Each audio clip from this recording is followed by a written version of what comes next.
they produce awful damage and do not choose any targets, so they are completely destroying the city.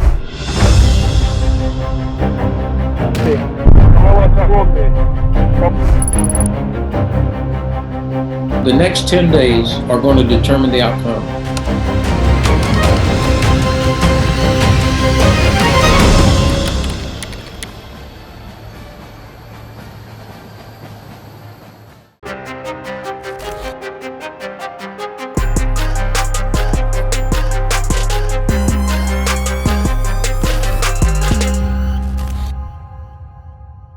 안녕하세요. SBS 워싱턴 특파원 김수영입니다. 러시아의 우크라이나 침공은 군사 전략적으로 이해할 수 없는 부분이 한두 가지가 아닙니다.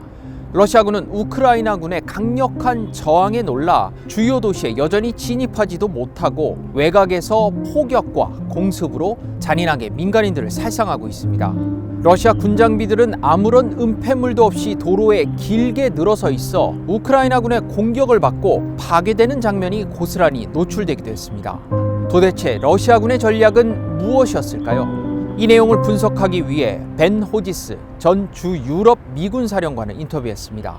아프가니스탄 전쟁, 이라크 전쟁도 직접 참전했고 러시아의 크림반도 강제 병합 당시 주 유럽 미군 사령관으로 재직하며 당시 상황을 면밀하게 분석했습니다. 러시아의 속내를 가장 잘 아는 호지스 전 장군의 분석을 통해 이번 전쟁의 실체를 깊게 들여다보겠습니다.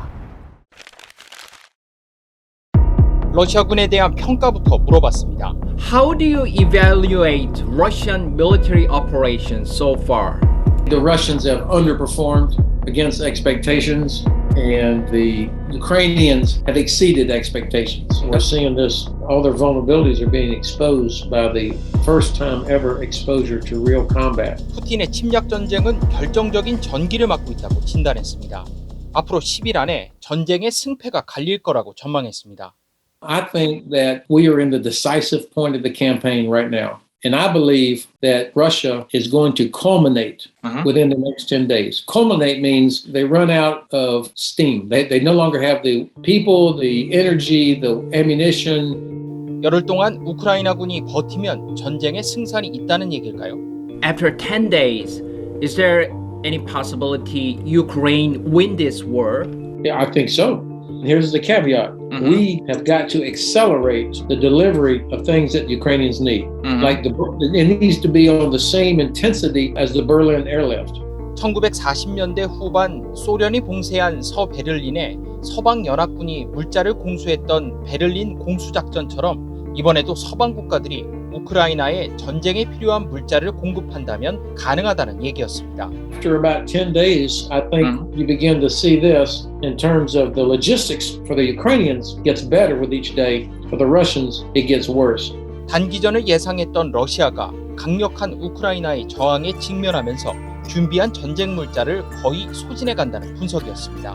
이 때문에 탱크를 버리고 달아나거나 끼니를 찾기 위해 식료품전까지 털어가는 러시아군이 속출했던 겁니다. The Ukrainians are turning out to be much more resilient, much tougher, and able to endure than maybe the Russians expected. They're consuming a lot of ammunition, a lot. Your consumption rate goes way up beyond what you might have planned.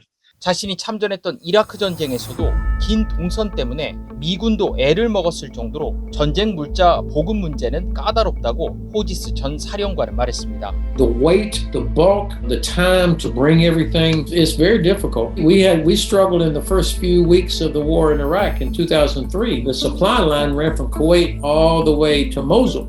국경을 맞대고 있어 상대적으로 물자 조달이 용이하지만 러시아군의 문제는 해결될 기미가 보이지 않는다고 설명했습니다. The Russians had a much easier situation, much shorter distances, all the advantages, and they couldn't do it. 호지스 전 사령관은 이번 전쟁에서 러시아군의 형편없는 전투력 실체가 드러났다고 평가했습니다. They still have nuclear weapons, but it's not what I expected. I made the mistake of overestimating them.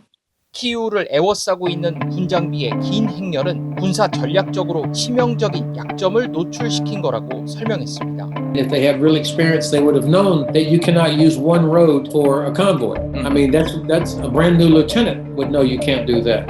우크라이나군을 상대로 전면전을 치를 수 있을 정도로 러시아군은 준비가 돼 있지 않았다는 겁니다. They have no experience either in real war or in training at joint operations at that scale, where you bring together air, land, sea, special forces, cyber. They demonstrated that they don't have it. 미군이나 한국군에 비해 러시아군의 훈련 수준은 떨어진다고 평가했습니다. You know what makes the Rock Army good? What makes the U.S. Army good? Is training, and you train to a high standard. And so the Russians have not done this. 특히 우크라이나를 얕잡아보고 전쟁을 시작하면서 공군력도 제대로 준비하지 않았다고 설명했습니다.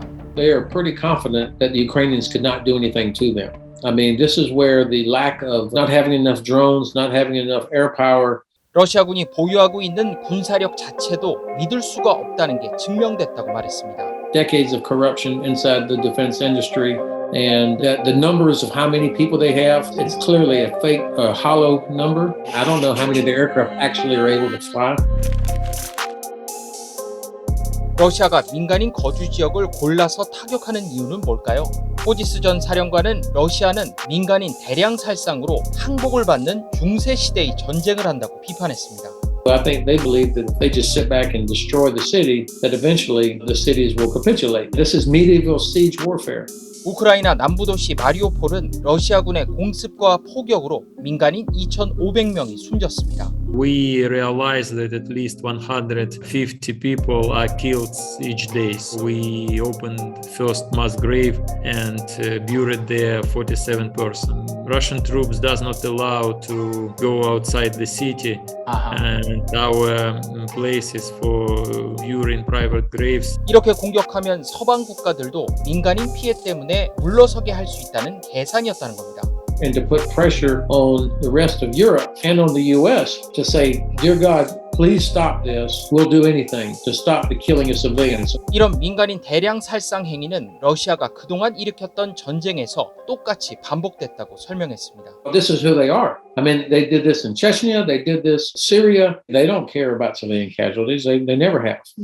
And they also, frankly, don't care about the lives of their own soldiers. 최대한 많은 사상자를 발생시켜 젤렌스키 정부를 흔들겠다는 노림수도 있었습니다. The particular aim here, though, is to punish Ukraine, to depopulate, I think, as much as they can, and to put millions of refugees on the road to create problems for the Zelensky government.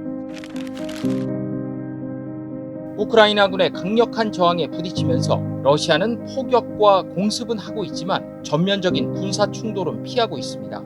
호지스 전 사령관은 러시아군이 키이우를 점령하려고 해도 지금 병력으로는 턱없이 부족하다는 분석을 내놨습니다.